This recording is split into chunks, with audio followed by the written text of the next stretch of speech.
ઉપલેટામાં છેલ્લા 25 વર્ષથી વધુ સમયથી અનેકો માનવતાવાદી સત્કાર્યો કરતી સંસ્થા એટલે માનવ સેવા ટ્રસ્ટ દ્વારા પ્રજાસત્તાક પર્વની અનોખી ઉજવણી કરવામાં આવી। માનવ સેવા ટ્રસ્ટ દ્વારા ચાલતા સંસ્કાર કેન્દ્રના માધ્યમથી દરરોજ 80 થી વધુ ગરીબ બાળકોને ભણાવવામાં આવે છે અને દરરોજ પૌષ્ટિક નાસ્તો આપવામાં આવે છે। 26 જાન્યુઆરીના દિવસે આ ગરીબ બાળકોને દાતા શ્રી કલ્પેશભાઈ ગઢિયા સુરતવાળા તરફથી જે સહયોગ મળ્યો હતો તેમાંથી આ બાળકોને કંપાસ બોક્સ, નોટબુક્સ, બોલપેન તેમજ અન્ય સ્ટેશનરી આ બાળકોને આપવામાં આવી હતી અને સંસ્થાના સ્થાપક પ્રમુખ લાલજીભાઈ રાઠોડ દ્વારા તેમના પરિવાર દ્વારા આ બાળકોને દૂધ અને ખાજલીનો નાસ્તો કરવામાં આવ્યો। આ કાર્યક્રમમાં લાલજીભાઈ રાઠોડ પ્રમુખ શ્રી માનવ સેવા ટ્રસ્ટ તેમજ દિનેશ કણસાગરા, કિશોરભાઈ ભલાણી, કેશુબાપા શિણોજિયા, સીડી પટેલ, દિલીપ મહેતા, ગોવિંદભાઈ ધામેચા તેમજ આનંદ બાવરિયા અને ટીચર શ્રી ફોરમબેન વાછાણી તેમજ અલ્પાબેન રાઠોડ ખાસ બાળકોને પ્રોત્સાહિત કર્યા હતા। અતિથિ વિશેષ તરીકે આ કાર્યક્રમમાં સુનિલભાઈ ધોળકિયા, ભારત વિકાસ પરિષદ હાજર રહ્યા હતા અને આ કાર્યક્રમમાં સ્ટેશનરીના દાતા તરીકે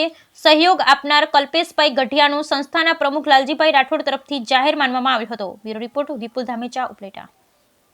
નમસ્કાર, હું આનંદ બાવરિયા, માનવ સેવા ટ્રસ્ટનું જે શિક્ષણ કેન્દ્ર અને સંસ્કાર કેન્દ્ર ચાલે છે તેનો હું એક સ્વયંસેવક છું। તો આજે માનવ સેવા ટ્રસ્ટમાં 26મી જાન્યુઆરી નિમિત્તે જે કાર્યક્રમ હતો તે કાર્યક્રમમાં 80 થી 85 જેટલા જે શ્રમજીવી પરિવાર અને ઝૂંપડપટ્ટી વિસ્તારના જે બાળકો આવે છે તો તે બાળકોને 26મી જાન્યુઆરીની ઉજવણી સ્વરૂપે આજે કલ્પેશભાઈ ગઢિયા સુરત તરફથી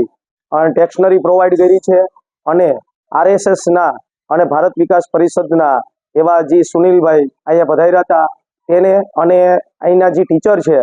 તે અલ્પાબેન રાઠોડ અને પાર્થભાઈ રાઠોડ તરફથી આ ટીચરે અહીં આજે આ પૌષ્ટિક નાસ્તો પણ બાળકોને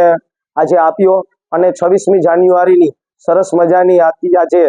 એક રાષ્ટ્ર પ્રત્યેના પ્રેમની એક ઉજવણી સ્વરૂપે આજે માનવ સેવા ટ્રસ્ટના આંગણે સરસ મજાનો કાર્યક્રમ થયો અને અહીંયા 80-85 બાળકો ખુશખુશાલ થઈ અને આ કેન્દ્રમાંથી આજે અહીંયા રવાના થયા અને આ સરસ મજાની ઉજવણી આજે માનવ સેવા ટ્રસ્ટને આંગણે થઈ છે।